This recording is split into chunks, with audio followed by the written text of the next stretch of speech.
अस्सलाम वालेकुम सज्जनों, असां जो नवा सिलसिला शुरू किया होया है पंजाबी कहानी का, उनकी अज दूजी कहानी तुहानू सुनाने जिहड़ी कि कुलवंत सिंह विरक होरां दी लिखी है तो उन्हां दी किताब सुरस कहानियां दे विचों है उजाड़। कहानी का नाम है उजाड़, लिखियार ने दे कुलवंत सिंह विरक। तो दोस्तों, वो गुजारिश भी तुहाडी सेवा च करने कि साडे चैनल नू सबसक्राइब करो और इनका लिंक जिहड़ा है चोखे तो चोखे सज्जणा नाल साझा करो। सानू तुहाडे इस मिलवर्तन की घनी लोड़ है। तो कहानी है उजाड़। आला सिंह हुण कुछ बुढ़ा हो गया सी, पर इन्ना बुढ़ा नहीं कि वह डांग लैके अपने खाल दे मूँह ते ना बैठ सकता हो, जां किसे परे विच खड़का के गल ना कर सकता हो। उस दे मूँह ते कोई झुरड़ी नहीं दिसदी सी, सगों चिट्टी पलम दी दाड़ी दे उत्ते उस दियां गोरियां गल्लां अजे थंधियाई दी भा मारदियां।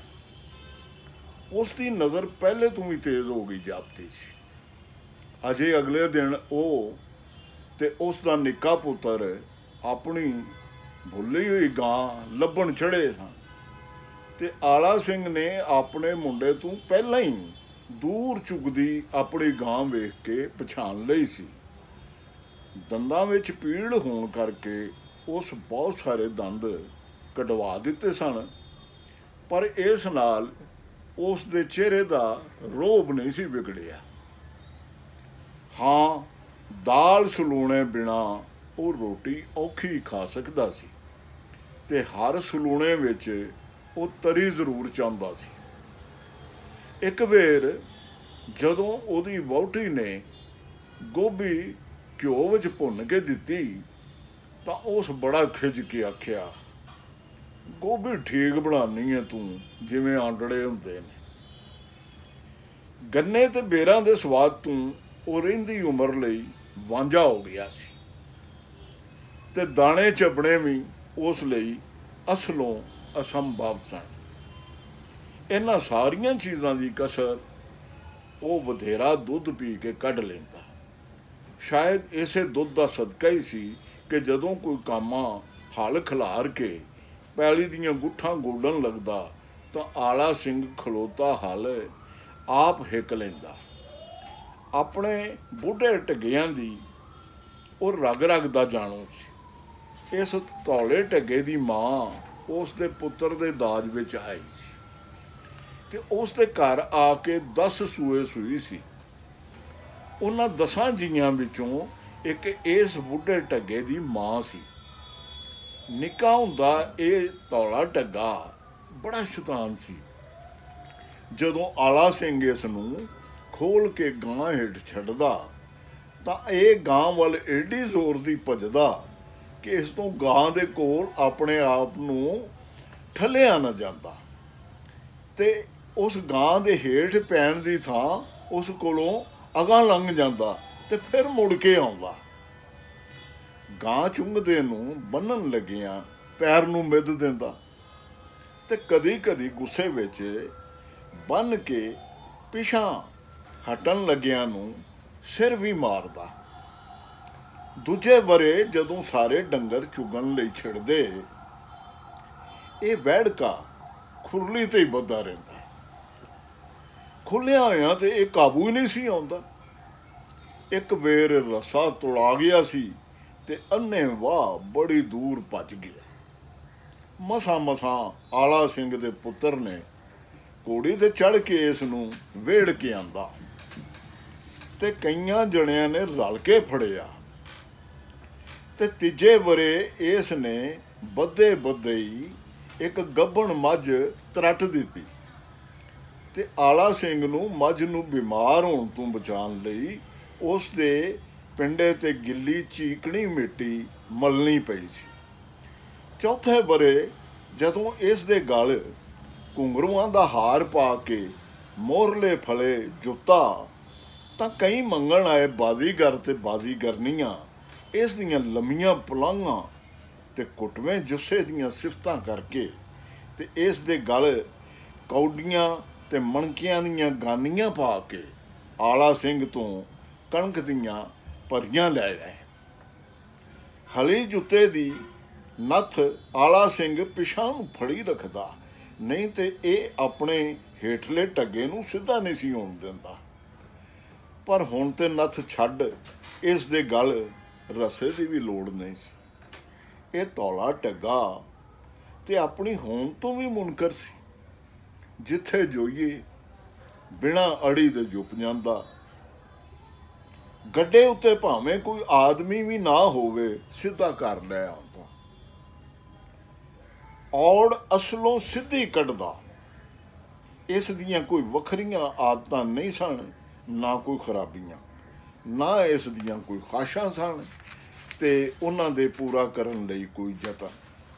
ये केवल पट्ठे खांदा, साह लैंदा ते जूले हेठ जुपदा सी।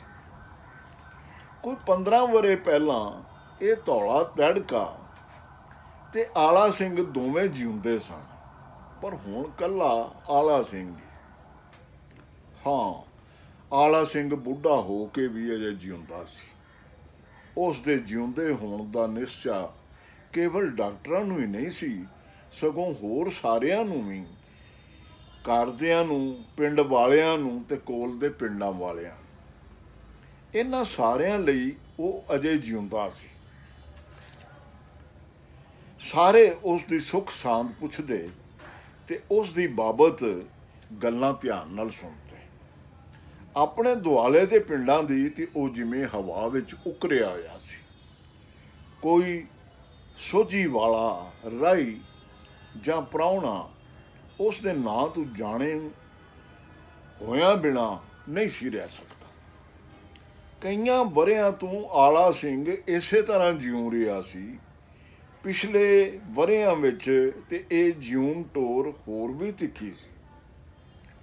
उसका शरीर एडा वड्डा ते तकड़ा सी कि नेड़े नेड़े दे पिंडां विच उस ते मेच दा कोई बंदा नहीं सी। एक वेर जदों अमृतसर दी मस्सिया ते उस दा कड़ा पान नूं जी कीता सी, तां सारे अमृतसर विचों उस दी वीनी ते कोई कड़ा पूरा नहीं सी आया।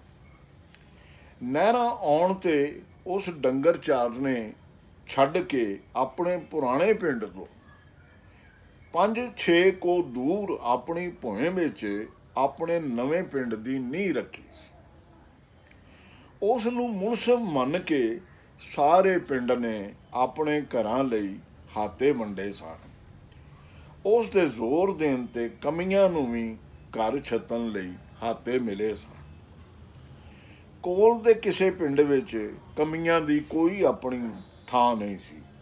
उस ही सारे पिंड नूं उदम दे के सांझा खूह लवाया सी ते पिंड दी छपड़ां दे पाणियां तों खलासी कराई सी। एक वड्डे अफसर नूं मिल के उस पिंड विच डाकखाना खुलवाया सी। इस नूं ਉਹ अपने रसूख दा सिखर समझदा सी। अपने सालियां नूं ਉਹ बड़ा तिड़ के कहंदा, ਤੁਹਾਡਾ ਕਾਟ ਤੇ ਸਾਨੂੰ ਝਾਟਾ ਮਿਲਦਾ ਹੈ, ਸਾਡਾ ਕਾਟ ਹੀ ਕਦਰੇ ਭੋਰੇ ਪੈ ਜਾਂਦਾ ਹੈ। ਨਾਲ ਦੇ ਪਿੰਡ ਇੱਕ ਬੜਾ ਵੱਡਾ ਮੁਸਲਮਾਨ ਜ਼ਿਮੀਂਦਾਰ ਸੀ। ਉਸ ਨੂੰ ਮਲਕ ਸਾਹਿਬ ਆਖਦੇ ਸਨ। ਹਰ ਐਤਵਾਰ ਉਸ ਨੂੰ ਲਾਹੌਰੋਂ ਅਖਬਾਰ ਆਉਂਦੀ। ਉਸ ਦੇ ਆਪਣੇ ਪਿੰਡ ਡਾਕਖਾਨਾ ਨਾ ਹੋਣ ਕਰਕੇ ਡਾਕੀਏ ਦੇ ਫੇਰੇ ਤੱਕ ਅਖਬਾਰ ਆਲਾ ਸਿੰਘ ਦੇ ਪਿੰਡ ਪਈ ਰਹਿੰਦੀ। ਇਸ ਉਡੀਕ ਤੋਂ ਬਚਣ ਲਈ ਉਸ ਆਪਣਾ ਨੌਕਰ ਘੋੜੀ ਤੇ ਆਲਾ ਸਿੰਘ ਦੇ ਪਿੰਡ ਘੱਲਣਾ ਆਰੰਭ ਦਿੱਤਾ। ਨੌਕਰ ਦੇ ਫੇਰਿਆਂ ਵਿੱਚ ਆਲਾ ਸਿੰਘ ਨੂੰ ਮਲਕ ਉੱਤੇ ਆਪਣੀ ਜਿੱਤ ਲੁਕੀ ਹੋਈ ਦਿਸਦੀ ਸੀ। ਏਡਾ ਵੱਡਾ ਮਲਕ ਹੋ ਕੇ ਵੀ ਡਾਕਖਾਨਾ ਨਹੀਂ ਲਵਾ ਸਕਦਾ ਸੀ। ਜਦੋਂ ਵੀ ਉਹ ਉਸ ਦੇ ਨੌਕਰ ਨੂੰ ਲੰਘਦਾ ਵੇਖਦਾ ਤਾਂ ਜ਼ਰੂਰ ਪੁੱਛਦਾ, ਅੱਜ ਨਵਾਬ ਕਿੱਧਰ ਸਵਾਰ ਹੋਇਆ ਏ? ਕਿਧਰੇ ਨਹੀਂ ਜੀ, ਆ ਮਲਕ ਹੋਰਾਂ ਦੀ ਅਖਬਾਰ ਲੈਣ ਚੱਲਿਆ। नवाब सदा जवाब दिंदा ते आला सिंह पोले मूँह आख दिंदा, अच्छा अज इतवार होना है ना। पर अपने आप नूं कह रहा हुंदा, आला सिंह तू बड़ा बंदा है, जिस दाखाना लवा लिया, वेख किड्डे किड्डे बंदे छिके ते टंगे हुए। उसदे पिंड दे नेड़े दी नवीं आबादी च दूजे ਜ਼ਿਲ੍ਹਿਆਂ ਤੋਂ आए आबादकारां नूं मरब्बे मिले हुए सन। इन्हां नूं ते आला सिंह आदमी ही नहीं सी समझदा।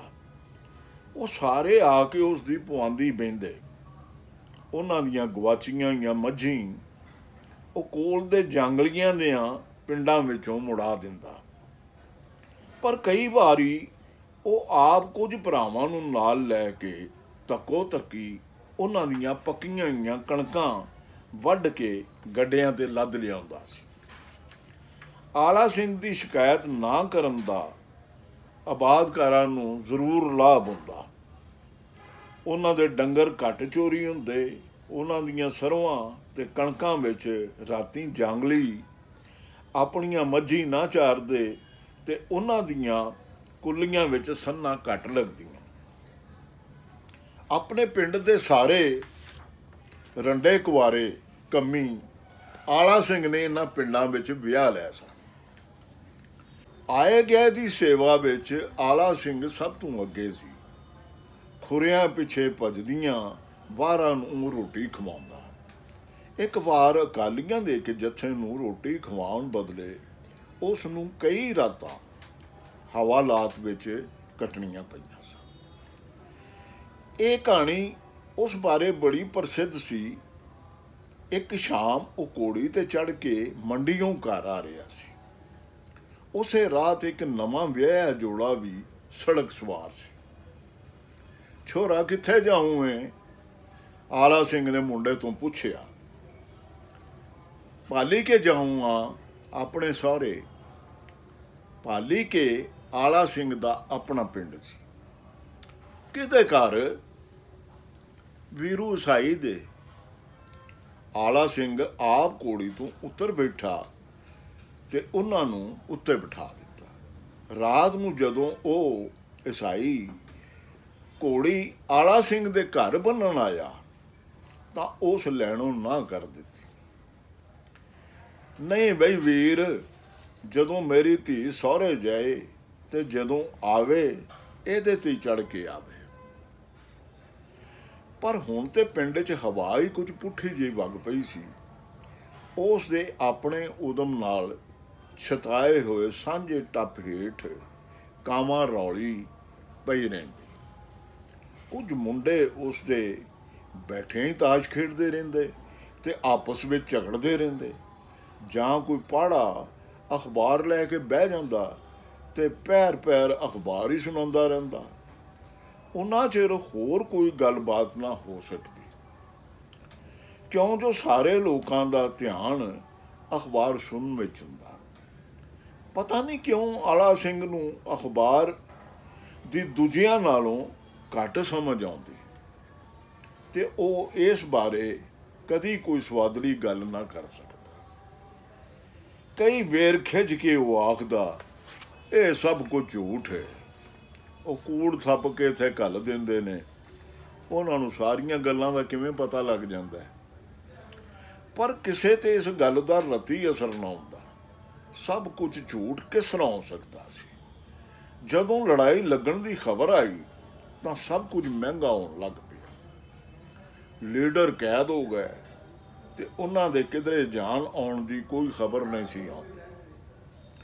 ਅੰਗਰੇਜ਼ਾਂ ਦੀਆਂ ਜਿੱਤਾਂ ਦੀਆਂ ਖਬਰਾਂ ਆਉਣ ਲੱਗੀਆਂ ਤਾਂ ਲੀਡਰ ਛੱਡ ਦਿੱਤੇ ਗਏ। ਜਦੋਂ ਲੜਾਈ ਹਟਣ ਦੀ ਖਬਰ ਆਈ ਤਾਂ ਕੋਈ ਨਹੀਂ ਸੀ ਕਹਿੰਦਾ ਕਿ ਲੜਾਈ ਅਜੇ ਨਹੀਂ ਹਟੀ। ਪਰ ਆਲਾ ਸਿੰਘ ਲਈ ਇਹ ਸਭ ਕੁਝ ਝੂਠ ਸੀ। ਜੇ ਟੱਪ ਥੱਲੇ ਝੂਠ ਦਾ ਹੀ ਪ੍ਰਚਾਰ ਹੋਣਾ ਸੀ ਤਾਂ ਕਿਉਂ ਨਾ ਗੁਰਦੁਆਰੇ ਦੇ ਭਾਈ ਹੋਰੀ ਆ ਕੇ ਟੱਪ ਥੱਲੇ ਪੰਥ ਪ੍ਰਕਾਸ਼ ਜਾਂ ਰਾਜ ਖਾਲਸਾ ਪੜ੍ਹਿਆ ਕਰਨ। ਜਦੋਂ ਭਾਈ ਹੋਰੀ ਰਾਗ ਨਾਲ ਰਾਜ ਖਾਲਸਾ ਪੜ੍ਹਦੇ ਤੇ ਕਿਤੋਂ ਕਿਤੋਂ ਮਤਲਬ ਸਮਝਾਉਂਦੇ ਤਾਂ ਟੱਪ ਥੱਲੇ ਅਮਨ ਹੋ ਜਾਂਦਾ। ਸਾਰੇ ਲੋਕਾਂ ਦੀਆਂ ਚਤਰਾਈਆਂ ਤੇ ਡੂੰਘੀਆਂ ਵਿਚਾਰਾਂ ਨੂੰ ਲਗਾਮ ਮਿਲ ਜਾਂਦੀ ਤੇ ਹਰ ਪਾਸੇ ਚੁੱਪ ਹੋ ਜਾਂਦੀ। ਆਲਾ ਸਿੰਘ ਦੇ ਭਾਰੇ ਤੇ ਸਤਕਾਰੇ ਹੋਏ ਸਰੀਰ ਦਾ ਰੋਹਬ ਇਸ ਤਰ੍ਹਾਂ ਪੈਦਾ ਹੋਏ ਖਲਾ ਵਿੱਚ ਛਾ ਜਾਂਦਾ ਤੇ ਉਸ ਦੇ ਮਨ ਨੂੰ ਸ਼ਾਂਤੀ ਮਿਲਦੀ। ਇਹ ਮਿੱਠੇ ਜਿਹੇ ਵਾਯੂਮੰਡਲ ਨੂੰ ਹੋਰ ਗੂੜਾ ਕਰਨ ਲਈ ਉਹ ਕਦੀ ਕਦੀ ਆਖਦਾ, ਭਾਈ ਜੀ ਇੱਥੋਂ ਜ਼ਰਾ ਸਹਿਜ ਨਾਲ ਪੜ੍ਹੋ, ਭਾਈ ਜੀ ਇਹਦਾ ਮਤਲਬ ਜ਼ਰਾ ਸਮਝਾਇਆ ਜੇ। ਧੰਨ ਸਿੱਖ ਸਨ ਜੀ ਉਹ। ਪਰ ਮਾਰਸ਼ਲਾ ਵਾਂਗੂ ਇਹ ਭਾਈ ਹੋਰਾਂ ਵਾਲਾ ਹਥਿਆਰ ਵੀ ਕਦੀ ਕਦੀ ਵਰਤਿਆ ਜਾ ਸਕਦਾ ਸੀ, ਹਰ ਰੋਜ਼ ਤਾਂ ਨਹੀਂ। ਕਦੀ ਕਦੀ ਟੱਪ ਥੱਲੇ ਬਹਿਸਾਂ ਹੁੰਦੀਆਂ, ਗਰਮਾ ਗਰਮ ਬਹਿਸਾਂ, ਅਕਾਲੀਆਂ ਦੀਆਂ, ਕਾਂਗਰਸੀਆਂ ਦੀਆਂ, ਕਮਿਊਨਿਸਟਾਂ ਦੀਆਂ। ਬਹਿਸਾਂ ਕਰਨ ਵਾਲੇ ਜੋਸ਼ ਵਿੱਚ ਆ ਜਾਂਦੇ, ਜਿਵੇਂ ਕੋਈ ਉਹਨਾਂ ਦੇ ਘਰ ਤੇ ਵਾਰ ਕਰ ਰਿਹਾ ਹੁੰਦਾ। ਆਲਾ ਸਿੰਘ ਇਹਨਾਂ ਰਾਜਸੀ ਜਥੇਬੰਦੀਆਂ ਬਾਰੇ ਥੋੜ੍ਹਾ ਥੋੜ੍ਹਾ ਜਾਣਦਾ ਸੀ। ਉਹ ਮਸਿਆ ਤੇ ਸਜੇ ਰਾਜਸੀ ਦੀਵਾਨਾਂ ਵਿੱਚ ਬੈਠਾ ਸੀ। ਉਸ ਗੱਲਾਂ ਸੁਣੀਆਂ ਤੇ ਸਮਝੀਆਂ ਸਨ, ਪਰ ਚੰਗੀ ਤਰ੍ਹਾਂ ਨਹੀਂ। ਇਹ ਬਹਿਸਾਂ ਕਰਨ ਵਾਲੇ ਅਖਬਾਰਾਂ ਤੇ ਰਸਾਲੇ ਵੀ ਪੜ੍ਹਦੇ ਸਨ, ਬਾਹਰੋਂ ਆਏ ਵਰਕਰਾਂ ਨੂੰ ਮਿਲਦੇ ਸਨ, ਗੱਡੀਆਂ ਵਿੱਚ, ਹੱਟੀਆਂ ਤੇ, ਸਟੇਸ਼ਨਾਂ ਤੇ, ਸੜਕਾਂ ਤੇ ਇਹੋ ਹੀ ਗੱਲਾਂ ਕਰਦੇ ਤੇ ਸੁਣਦੇ ਸਨ। ਕੁਝ ਬਹਿਸਾਂ ਵਿੱਚ ਹਾਰ ਜਾਂਦੇ ਤੇ ਕਈਆਂ ਹੋਰਨਾਂ ਵਿੱਚ ਜਿੱਤ ਜਾਂਦੇ। ਇਸੇ ਕਰਕੇ ਹੀ ਤੇ ਇਹ ਲੋਕ ਇੰਨਾ ਕੁਝ ਜਾਣਦੇ ਸਨ ਤੇ ਇਸ ਵਿੱਚ ਇੰਨਾ ਸਵਾਦ ਲੈਂਦੇ ਸਨ। ਖੱਤਰੀ ਤੇ ਕਮੀਣ ਵੀ ਇਹਨਾਂ ਬਹਿਸਾਂ ਵਿੱਚ ਨਾਲ ਰਲ ਜਾਂਦੇ ਤੇ ਫਿਰ ਇਹ ਲੋਕ ਟੱਪ ਥੱਲੇ ਭੋਏ ਜਾਂ ਆਪਣੀ ਵੱਖਰੀ ਮੰਜੀ ਤੇ ਬਹਿਣ ਦੀ ਥਾਂ ਬਹਿਸ ਕਰਦੇ।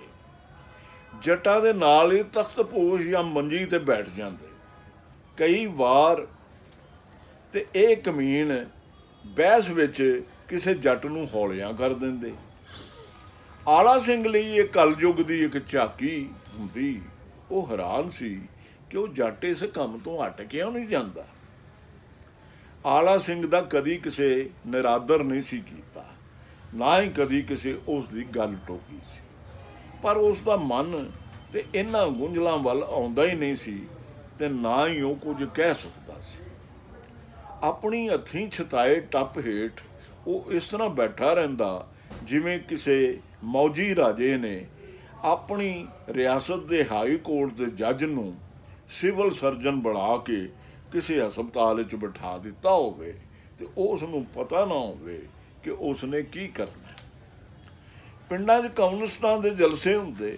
ਕਮਿਊਨਿਸਟ ਲੀਡਰ ਥਾਣੇਦਾਰਾਂ ਤੇ ਪੁਲਿਸ ਕਪਤਾਨਾਂ ਨੂੰ ਉਹਨਾਂ ਦੇ ਮੂੰਹ ਤੋਂ ਸਿੱਧੀਆਂ ਸਿੱਧੀਆਂ ਸੁਣਾਉਂਦੇ, ਤੁਸੀਂ ਨਿੱਕੇ ਨਿੱਕੇ ਹਿਟਲਰ ਹੋ, ਟੋਜੂ ਹੋ, ਅਸਾਂ ਉਹਨਾਂ ਦਾ ਰਾਜ ਖਤਮ ਕਰ ਦਿੱਤਾ, ਤੁਹਾਡਾ ਰਾਜ ਵਧੇਰਾ ਚਿਰ ਨਹੀਂ ਰਹਿ ਸਕਦਾ। ਜਾਂ ਫਿਰ ਪੁਲਿਸ ਵਾਲਿਆਂ ਨੂੰ ਚਾਹੀਦਾ ਹੈ ਕਿ ਉਹ ਆਪਣੀਆਂ ਰੋਟੀਆਂ ਨਾਲ ਬੰਨ੍ਹ ਕੇ ਲਿਆਇਆ ਕਰਨ। ਜੱਟਾਂ ਦੇ ਘਰੋਂ ਰੋਟੀਆਂ ਖਾਣ ਦਾ ਉਹਨਾਂ ਨੂੰ ਕੀ ਆਕੇ। ਆਲਾ ਸਿੰਘ ਟੋਡੀ ਨਹੀਂ ਸੀ। ਮੁਰੱਬੇ ਮਿਲਣ ਵੇਲੇ ਉਸ ਮੁਰੱਬਾ ਲੈਣ ਦੀ ਕੋਸ਼ਿਸ਼ ਨਹੀਂ ਕੀਤੀ ਸੀ। ਉਹ ਸਾਹਿਬ ਦੇ ਤਰਲੇ ਨਹੀਂ ਸੀ ਪਾਉਣਾ ਚਾਹੁੰਦਾ, ਪਰ ਇਹੋ ਜਿਹੀਆਂ ਗੱਲਾਂ ਉਸ ਦੇ ਮੂੰਹ ਨਹੀਂ ਸਨ ਨਿਕਲ ਸਕਦੀਆਂ। ਉਹ ਵੇਲੇ ਵੇਖੇ ਸਨ ਜਦੋਂ ਨੰਬਰਦਾਰ ਜਾਂ ਜ਼ੈਲਦਾਰ ਦੇ ਵਿਰੁੱਧ ਗੱਲ ਆਖਣੀ ਜੁਰਮ ਸੀ। ਉਹ ਇਹਨਾਂ ਗੱਲਾਂ 'ਤੇ ਤਾਲੀਆਂ ਨਹੀਂ ਸੀ ਵਜਾ ਸਕਦਾ, ਡਰ ਤੋਂ ਨਹੀਂ, ਇਸ ਲਈ ਕਿ ਇਹ ਉਸ ਦੇ ਦਿਲ ਦੀਆਂ ਆਵਾਜ਼ਾਂ ਨਹੀਂ ਸਨ। ਪਰ ਉਹ ਇਹ ਵੀ ਅਨੁਭਵ ਕਰ ਲੈਂਦਾ ਕਿ ਹੁਣ ਮੋਹਰਲੀ ਪਾਲ ਵਿੱਚ ਨਹੀਂ ਖਲੋਤਾ ਸੀ। ਉਸ ਦੇ ਅੱਗੇ ਕਈ ਹੋਰ ਲੋਕ ਸਨ ਤੇ ਉਹ ਭੱਜ ਕੇ ਉਹਨਾਂ ਨੂੰ ਨਹੀਂ ਮਿਲ ਸਕਦਾ ਸੀ। ਉਸ ਲਈ ਤਾਂ ਇਹ ਬੜੀਆਂ ਔਖੀਆਂ ਘਾਟੀਆਂ ਸਨ। ਕਮਿਊਨਿਸਟ ਮੁੰਡੇ ਡਿਪਟੀ ਕਮਿਸ਼ਨਰਾਂ ਅਤੇ ਪੁਲਿਸ ਕਪਤਾਨਾਂ ਨੂੰ ਮਿਲਦੇ ਤੇ ਧੰਨਵਾਦੀ ਹੋਣ ਦੀ ਥਾਂ ਉਹਨਾਂ ਨਾਲ ਹੋਈ ਗੱਲਬਾਤ ਉੱਤੇ ਖੁੱਲ੍ਹੇ ਜਲਸਿਆਂ ਵਿੱਚ ਨੁਕਤਾਚੀਨੀ ਕਰਦੇ। ਸਰਕਾਰ ਦੇ ਬਾਰੇ ਇਹ ਲੋਕ ਇਸ ਤਰ੍ਹਾਂ ਗੱਲਾਂ ਕਰਦੇ ਜਿਵੇਂ ਨਾਲ ਦੇ ਪਿੰਡ ਦੀ ਪਰੇ ਹੁੰਦੀ। ਕਈ ਫੌਜੀ ਮੁੜ ਕੇ ਪਿੰਡ ਆ ਰਹੇ ਸਨ। ਆਜ਼ਾਦ ਹਿੰਦ ਫੌਜ ਦੇ ਤੇ ਕਈ ਦੂਜੇ ਰਾਜ ਉਲਟਾਉਣ ਦੇ ਸੁਪਨੇ ਵੇਖਣ ਵਾਲੇ, ਆਜ਼ਾਦ ਦੇਸ਼ ਵਿੱਚ ਆਜ਼ਾਦ ਬੰਦਿਆਂ ਵਾਂਗ ਫਿਰਨ ਵਾਲੇ। ਇਹਨਾਂ ਫੌਜੀਆਂ ਨੇ ਜਰਨੈਲ ਵੇਖੇ, ਵਜ਼ੀਰ ਵੇਖੇ, ਬਾਦਸ਼ਾਹ ਵੇਖੇ, ਬੰਦੂਕਾਂ, ਤੋਪਾਂ, ਮਸ਼ੀਨ ਗੰਨਾਂ ਚਲਾਉਣੀਆਂ ਸਿੱਖੀਆਂ, ਮੋਟਰਾਂ ਤੇ ਟੈਂਕ ਚਲਾਉਣੇ ਸਿੱਖੇ। ਅੰਗਰੇਜ਼ ਵੇਖੇ, ਅਮਰੀਕਨ ਵੇਖੇ, ਹਬਸ਼ੀ ਵੇਖੇ, ਇਟੈਲਨਾਂ ਨੂੰ ਕੈਦ ਰੱਖਿਆ। ਈਰਾਨ, ਮਿਸਰ, ਇਟਲੀ, ਫਰਾਂਸ ਤੇ ਇੰਗਲਿਸਤਾਨ ਵਿੱਚ ਉਹ ਗਏ। ਕਿੰਨੀਆਂ ਕੌਮਾਂ ਦੀਆਂ ਉਮੀਦਾਂ ਬਣੇ ਰਹੇ। ਆਲਾ ਸਿੰਘ ਨੂੰ ਆਖਰ ਉਹ ਕਿੱਡਾ ਕੁ ਵੱਡਾ ਬੰਦਾ ਸਮਝ ਸਕਦੇ ਸਨ। ਇੱਕ ਕਵੀ ਮੁੰਡੇ ਨੂੰ ਦੂਰੋਂ ਦੂਰੋਂ ਜਲਸਿਆਂ ਦੇ ਸੱਦੇ ਆਉਂਦੇ, ਵੱਡੇ ਵੱਡੇ ਅਖਬਾਰੀ ਲੋਕਾਂ ਨਾਲ ਉਸ ਦਾ ਮੇਲ ਮਿਲਾਪ ਹੁੰਦਾ। ਇਹਨਾਂ ਮੁਲਾਕਾਤਾਂ ਦੀਆਂ ਗੱਲਾਂ ਉਹ ਜਲਸਿਆਂ ਤੋਂ ਆ ਕੇ ਸੁਣਾਉਂਦਾ ਤੇ ਲੋਕੀ ਬੜੇ ਗੌਰ ਨਾਲ ਸੁਣਦੇ। ਇਸ ਸਭ ਕੁਝ ਦੇ ਸਾਹਮਣੇ ਆਲਾ ਸਿੰਘ ਲੜਖੜਾ ਜਾਂਦਾ। ਪਿੰਡ ਵਿੱਚ ਸਭ ਤੋਂ ਉੱਚੀ ਥਾਂ ਤੋਂ ਬਿਨਾਂ ਉਸ ਹੋਰ ਕੋਈ ਥਾਂ ਨਹੀਂ ਸੀ ਵੇਖੀ, ਤੇ ਇਸ ਥਾਂ ਤੋਂ ਬਿਨਾਂ ਹੋਰ ਕੋਈ ਥਾਂ ਉਹ ਕਬੂਲਣ ਲਈ ਤਿਆਰ ਵੀ ਨਹੀਂ ਸੀ। ਜਦੋਂ ਟੱਪ ਥੱਲੇ ਆ ਕੇ ਬਹਿੰਦਾ ਤਾਂ ਲੋਕਾਂ ਦਾ ਧਿਆਨ ਖਿੱਚਣ ਲਈ ਕਈ ਗੀਟੇ ਆਪਣੀ ਗੁਥਲੀ ਚੋਂ ਕੱਢਦਾ, ਨੇੜੇ ਤੇੜੇ ਦੇ ਵੱਡੇ ਪੀਰਾਂ ਫਕੀਰਾਂ ਦੀਆਂ ਗੱਲਾਂ ਸੁਣਾਉਂਦਾ। ਪੀਰ ਬਾਦਸ਼ਾਹ ਤੇ ਅਸਲੋਂ ਮਸਤਾਨਾ ਸੀ। ਉਹ ਗੱਲ ਸੁਣਦਾ, ਮੇਰੀ ਇੱਕ ਮੱਝ ਨੂੰ ਘੋਟੂ ਪਿਆ, ਬੜੀ ਮੱਝ ਸੀ ਉਹ। ਇਹਨਾਂ ਵਟਮਾਂ ਤੋਂ ਲਈ ਸੀ ਮੈਂ ਲੜ ਝਗੜ ਕੇ। ਡੰਗਰ ਨਹੀਂ ਸਾਣੇ ਸਹੁਰੇ ਹੱਥੋਂ ਛੱਡਦੇ, ਲੇਖਾ ਭਾਵੇਂ ਕਿੰਨਾ ਦੇਈਏ। ਉਸ ਮੱਝ ਨੂੰ ਘੋਟੂ ਪਿਆ ਤੇ ਮੈਂ ਖੀਰ ਸੁੱਕੀ। ਮੱਝ ਬਚ ਰਹੀ, ਰੱਬੋਂ ਹੀ ਬਚ ਰਹੀ। ਬਾਦਸ਼ਾਹ ਵਿਚਾਰੇ ਉੱਥੇ ਕੀ ਕਰਨਾ ਸੀ।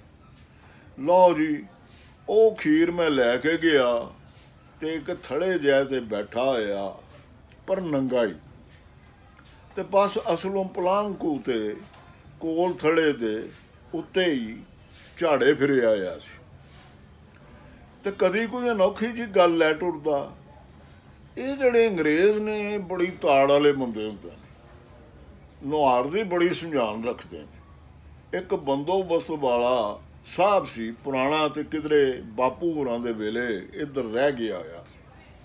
ਅਮਰ ਸਿੰਘ ਦੀ ਰੱਖ ਵਿੱਚ ਸ਼ਿਕਾਰ ਖੇਡਦਾ ਮੈਨੂੰ ਟੱਕਰ ਗਿਆ। ਅਜੇ ਕਾਲੀ ਦਾੜੀ ਸਾਂ ਮੈਂ ਉਦੋਂ। ਝੱਟ ਆਂਦਾ, ਓਏ ਤੂੰ ਨੱਥਾ ਸਿੰਘ ਦਾ ਲੜਕਾ ਹੈ? ਮੈਂ ਆਖਿਆ ਜੀ ਆਹੋ, ਉਹ ਮੇਰਾ ਬਾਪ ਸੀ। ਕਦੀ ਉਹ ਪਿੰਡ ਦੇ ਮੁੰਡਿਆਂ ਦੇ ਦਾਦਿਆਂ ਪੜਦਾਦਿਆਂ ਦੇ ਕੁਲਮ ਤੇ ਦੌੜਾਂ ਦੇ ਮੁਕਾਬਲੇ ਜਾਂ ਪੱਟੀਆਂ ਤੇ ਖਰਲਾਂ ਦੀ ਵੱਡੀ ਲੜਾਈ ਦੀਆਂ ਗੱਲਾਂ ਛੇੜ ਦਿੰਦਾ। ਗੱਲਬਾਤ ਵਿੱਚ ਉਹ ਸਾਰੇ ਪਿੰਡ ਵਿੱਚ ਸੁਚੱਜਾ ਸੀ, ਪਰ ਗੱਲਾਂ ਅੰਤ ਮੁੱਕ ਜਾਂਦੀਆਂ। ਥੋੜ੍ਹੀ ਦੇਰ ਰਸ ਰਹਿੰਦਾ ਤੇ ਫਿਰ ਕਾਮਾਂ ਰੌਲੀ 'ਚ ਆਲਾ ਸਿੰਘ ਦੀ ਸ਼ਖਸੀਅਤ ਗੁਆਚ ਜਾਂਦੀ। ਇੱਕ ਦਿਨ ਇੱਕ ਵੱਡਾ ਸਾਰਾ ਇਨਾਮੀ ਘੋੜਾ ਆਲਾ ਸਿੰਘ ਮੁੱਲ ਲੈ ਆਇਆ। ਨੇੜੇ ਤੇੜੇ ਦੇ ਸਾਰੇ ਚੰਗੇ ਘੋੜੀਆਂ ਘੋੜੇ ਉਸ ਮੁਕਾਬਲੇ ਲਈ ਸੱਦੇ ਤੇ ਹਰਾ ਦਿੱਤੇ। ਭੱਜਣ ਵਿੱਚ, ਨੇਜ਼ੇ ਵਿੱਚ ਤੇ ਭੁੰਮਰਾਂ 'ਚ। ਆਲਾ ਸਿੰਘ ਦੀ ਹਵੇਲੀ ਤੇ ਮੁਕਾਬਲਾ ਵੇਖਣ ਵਾਲਿਆਂ ਦਾ ਮੇਲਾ ਲੱਗਾ ਰਹਿੰਦਾ। ਉਹ ਵੀ ਘੋੜੇ ਨੂੰ ਲੋੜ ਤੋਂ ਵੱਧ ਸੰਗਲ ਪਛਾੜੀਆਂ ਪਾਈ ਰੱਖਦਾ, ਆਏ ਗਏ ਨੂੰ ਰੋਟੀ ਪਾਣੀ ਦਿੰਦਾ ਤੇ ਘੋੜੇ ਦੀਆਂ ਗੱਲਾਂ ਸੁਣਾਉਂਦਾ। ਇੱਕ ਦਿਨ ਅੜੀ ਖੋਰਾ ਜਿਹਾ ਇੱਕ ਜੱਟ ਵੀ ਆਪਣੀ ਘੋੜੀ ਭਜਾਉਣ ਲਈ ਲੈ ਆਇਆ। ਆਖੇ ਜਾਂ ਘੋੜੀ ਦੇ ਦੇਣੀ ਜਾਂ ਘੋੜਾ ਲੈ ਲੈਣਾ। ਆਲਾ ਸਿੰਘ ਨੇ ਮਨਜ਼ੂਰ ਕਰ ਲਿਆ। ਦੌੜ ਹੋਈ, ਘੋੜੀ ਹਾਰ ਗਈ। ਘੋੜੀ ਵਾਲੇ ਜੱਟ ਘੋੜੀ ਆਲਾ ਸਿੰਘ ਦੀ ਖੁਰਲੀ ਤੇ ਬੰਨ੍ਹ ਦਿੱਤੀ। ਸਾਰੀ ਭੀੜ ਦੇ ਸਾਹਮਣੇ ਆਲਾ ਸਿੰਘ ਨੇ ਉਸ ਦੇ ਮੋਢੇ ਤੇ ਹੱਥ ਧਰ ਕੇ ਆਖਿਆ, ਗੱਲ ਸੁਣ ਭਰਾਵਾ, ਇਹ ਖੁਰਲੀ ਵੀ ਤੇਰੀ ਤੇ ਕਿੱਲੇ ਵੀ ਤੇਰੇ। ਜੇ ਤੇ ਘੋੜੀ ਬੱਧੀ ਆ ਆਪਣੀ ਕਰਕੇ ਜੰਮ, ਪਰ ਜੇ ਮੇਰੀ ਕਰਕੇ ਬੱਧੀ ਆ ਤੇ ਹੁਣੇ ਖੋਲ ਲੈ। ਮੈਂ ਤੇਰੀ ਘੋੜੀ ਦਾ ਵਪਾਰ ਤੇ ਨਹੀਂ ਨਾ ਕਰਨਾ, ਭਈ ਕੋਈ ਵਪਾਰੀ ਆ ਮੈਂ। मैनू तो ये मेरा अपना ही बड़ा है कर्मां वाला, बस जिउंदा रह। हर पासियों वाह वाह होई। अगले दिन ही एक सीट ਲਈ मैंबर खिलारन की गल हो पई। आला सिंह के ख्याल विच ये कोई वधेरे सोचण वाली गल नहीं सी। पिछली बेरी मैंबर सी शेरू की बरादरी का, ऐतकी साडी टल्लेकियां दी वारी। पिंड ते उन्हां नालों साडे ढेर बहुते ने, पर अद ते देन ना सानू। पर आला सिंह दी ये दलील किसे नूं जची ना। वो पार्टियां दियां टिकटां, पॉलिसियां दे प्रोग्रामां, चौड़े ते सौड़े दृष्टिकोणां दियां गल्लां करन लग पए। आखिर कौन लोग सन जो अपनी कुल नालों भी टिकट नूं चंगा समझदे सन। पिछले दिन दी वाह वाह पिछों हार चोखी चुभनी सी। आला सिंह उठ के अपनी हवेली नूं टुर पिया। हवेली विच अगे मुरब्बियां वाला मंगल सिंह आया है। मंगल सिंह आला सिंह दा लंगोटिया यार सी। दूर होण करके हुण दोवें घट वध ही मिलदे सन। मंगल सिंह तैनूं आखिया सी ना, आल ने डिग्गा बोट मुड़ नहीं विच पिया कदी। पिंडों निकल के तू असलों बगाना हो गया। तो फिर होर गल्लां हुंदियां रहियां, माल डंगर दियां, फसलां दियां, गुआंढी पिंडां दियां, गड्डियां दियां, भीड़ां दियां। आ पिंड चलीए आला सिंह, टप हेठ बांगे झट। कोई गल करांगे सुनांगे, कोई गल करां सुनांगे। मंगल सिंह होर लोकां नूं भी मिलना चाहुंदा सी। पिंड ते असलों खच हो गया। आला सिंह ने झट वरजिया। बंदा तो असलों रिहा ही काई नहीं। मुंडी ही रपोती होई ते हर वेले कामां रौली पाई रखते। ना कोई सुर स्वाद की करनी ते ना कोई सुननी। मैनू टप असलों उजाड़ लगता है। उजाड़ नहीं, मैं नहीं जाना उत्थे। कोल ही बेरी हेठ बद्धा तौला टग्गा उगाली कर रहा सी। उस ते पक्के हुए कंन ते एक कां चुंझा मार के लहू कढ़ रहा सी। पर टग्गा अपने लम्मे सिंघां नाल उस नूं हटांदा भी नहीं सी। तौला ते असलों ही रह गया जापदा है। कंन तो कां भी नहीं मोड़दा। आला सिंह ने सोचिया। सड़क ते मलक दा नौकर पिंडों अखबार लियाउण लई घोड़ी ते चढ़िया जा रहा सी। आला सिंह ने उस नूं वेखिया, पर अज कोआया ना।